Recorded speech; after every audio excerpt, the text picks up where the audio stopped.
हिजाब का कानून खत्म हो गया है।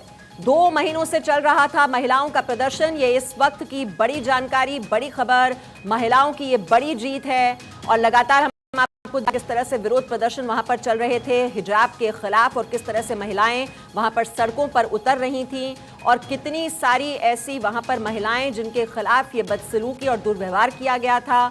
और जो महिला की मौत हुई थी वहां पर, ईरानी महिला की मौत, जिसने वहां पर ये विरोध का झंडा बुलंद किया था, उसके बाद भी लगातार यातनाओं का ये दौर महिलाओं पर जारी था। ये इस वक्त की बड़ी खबर है। अनिवार्य हिजाब का कानून खत्म कर दिया गया है। 2 महीने से महिलाओं का ये प्रदर्शन चल रहा था। लगातार वहां पर विरोध के स्वर बुलंद हो रहे थे, और ये जो विरोध की जो तस्वीरें थी लगातार हम आप तक पहुंचाते रहे हैं, किस तरह से लगातार ये विरोध की आवाज बुलंद हो रही थी। पिछले 2 महीने से ये वहां पर विरोध प्रदर्शन का दौर चल रहा था। हमने आपको वो तस्वीरें भी पहुंचाई थी, किस तरह से वहां पर सड़कों पर उतर आई थी महिलाएं, अपनी बाल काट रही थी और ये दिखा रही थी कि ये जो वहां पर उनकी जो आवाज है वो शांत नहीं हो सकती है। और यही जो लगातार वहां पर विरोध का झंडा बुलंद किया महिलाओं ने, उसी का ये नतीजा है कि अनिवार्य हिजाब कानून को खत्म कर दिया गया है। ये ईरान में महिलाओं की बड़ी जीत। अनिवार्य हिजाब का कानून खत्म हो गया है।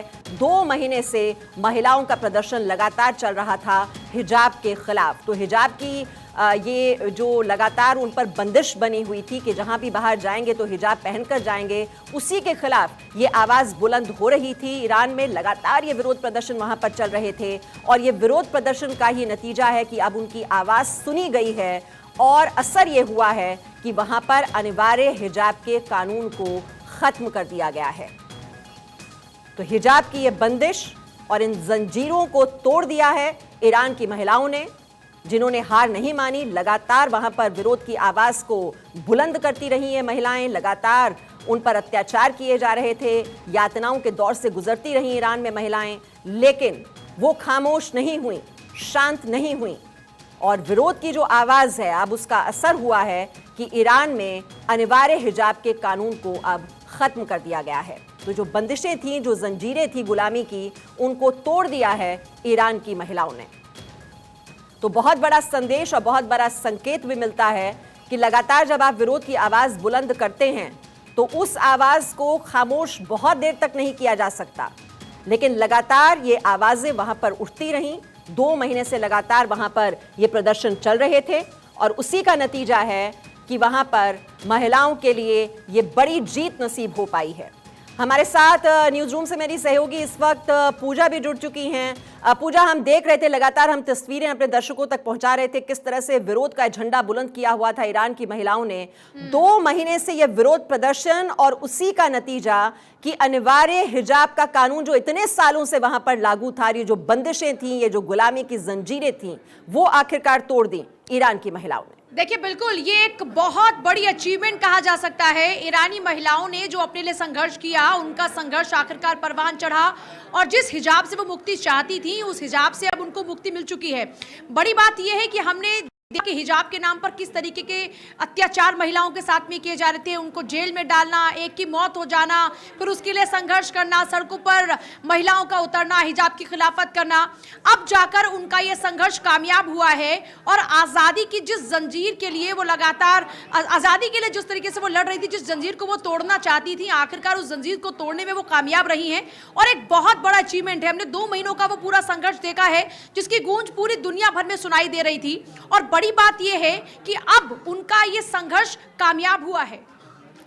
जी बिल्कुल पूजा, और जो कह रही हैं आपकी संघर्ष जो है पिछले 2 महीने से जारी था, और यहाँ जो विरोध का झंडा उन्होंने बुलंद किया था, उनका साथ देने के लिए हमने देखा कि पूरी दुनिया भर में ये एक तरह से मुहिम छेड़ दी गई थी कि ईरान में अगर ये बर्बरता और ये हैवानियत वहां पर हो रही है, और ये गुलामी की जंजीरों में अगर वहां की महिलाओं को बांधा जा रहा है, तो इन जंजीरों को तोड़ने में ईरान की महिलाओं की मदद करनी है। हमने देखा कि दुनिया के अलग अलग हिस्सों में विरोध की इस आवाज को बुलंद करने में महिलाएं पीछे नहीं हटी, और जब आप शांत हो जाते हैं, खामोश हो जाते हैं, तो आपका आंदोलन कहीं ना कहीं कमजोर पड़ जाता है। लेकिन हमने देखा कि 2 महीने में भले ही यातनाएं सही ईरान की महिलाओं ने, किस तरह से वो तस्वीरें आपको याद होंगी पूजा, कि वहां पर अपने बाल काटकर वो वहां पर खड़ी हुई थी, नुक्कड़ों पर और वहां पर अलग अलग हम देख रहे थे जगह जगहों पर। ये हम तस्वीरें भी देखिए दिखा रहे हैं अपने दर्शकों को। ये तस्वीरें अब एकदम से जहन में और ज्यादा ताजा हो रही हैं, तैर रही हैं, और इनका असर क्या होता है ये आज देखने को मिल रहा है। देखिए, बिल्कुल आपने बहुत ही सही यहाँ पर बात कही है कि हमने वो तमाम तस्वीरें देखी हैं और एक बार फिर से वो जहन में तरोताज़ा हो रही हैं। और सबसे बड़ी बात यह है कि ये एक बहुत मजबूत संदेश महिलाओं के लिए जाता है कि आपको किसी के बनाए गए कानून, बनाए गए जो नियम हैं उन पर नहीं चलना है। आप अपने लिए खुद कानून नियम तय कर सकती हैं। और जब लड़ाई आपके अपने हितों की होगी, जब लड़ाई आपकी अपनी आज़ादी की होगी, तो आपको अपनी आज़ादी के लिए लड़ना भी आना चाहिए। और जब बात ईरान जैसी जगहों की होती है, वहाँ पर जहाँ महिलाओं को बांध कर रखा जाता है, हिजाब जबरदस्ती उनको पहनाया जाता है। अब हमने वो तस्वीर भी देखी थी जहां पर एक महिला को किस तरीके से बुरी तरीके से पीटा गया था, यहां तक कि उसकी मौत हो जाती है। उसी के बाद से हम देखते हैं कि और ज्यादा तेजी ये आंदोलन पकड़ता हुआ नजर आता है। इससे एक और संदेश ये भी जाता है कि अगर अब आप महिलाओं को दबाने की कोशिश करते हैं, ईरान जैसी जगह से ये संदेश ज्यादा स्ट्रांगली जा रहा है कि अगर आप महिलाओं को दबाने की कोशिश करेंगे तो वो दौर जा चुका है जब महिलाएं दबा करती थी। आज अगर आप उनकी आजादी को कुचलने की कोशिश करेंगे तो आपको भी कुचलना जानती है। और हमने इसकी बहुत सारी तस्वीरें देखी। आपने जिक्र किया था बाल काटने वाला, बिल्कुल हमने वो तस्वीर देखी जहां पर बाल काटकर अपना विरोध दर्ज कराया गया, जहां पर हिजाब हटाकर अपना विरोध दर्ज कराया गया। जो मनमानी करनी थी, जिस तरीके से अपनी आज़ादी को बयां करना था, वो आज़ादी बयां करने के हर तौर तरीके हमने देखे। कुल मिलाकर हमने ये देखा कि किस तरीके से वहां हिजाब के खिलाफ में आवाज़ बुलंद की गई और अब आखिरकार घुटने टेकने ही पड़े और ये मानना पड़ा कि जिसको हिजाब पहनना है वो पहने, और जो नहीं पहनना चाहता आप उसके साथ ना जबरदस्ती कर सकते हैं और ना ही जबरदस्ती के नाम पर उनकी जान।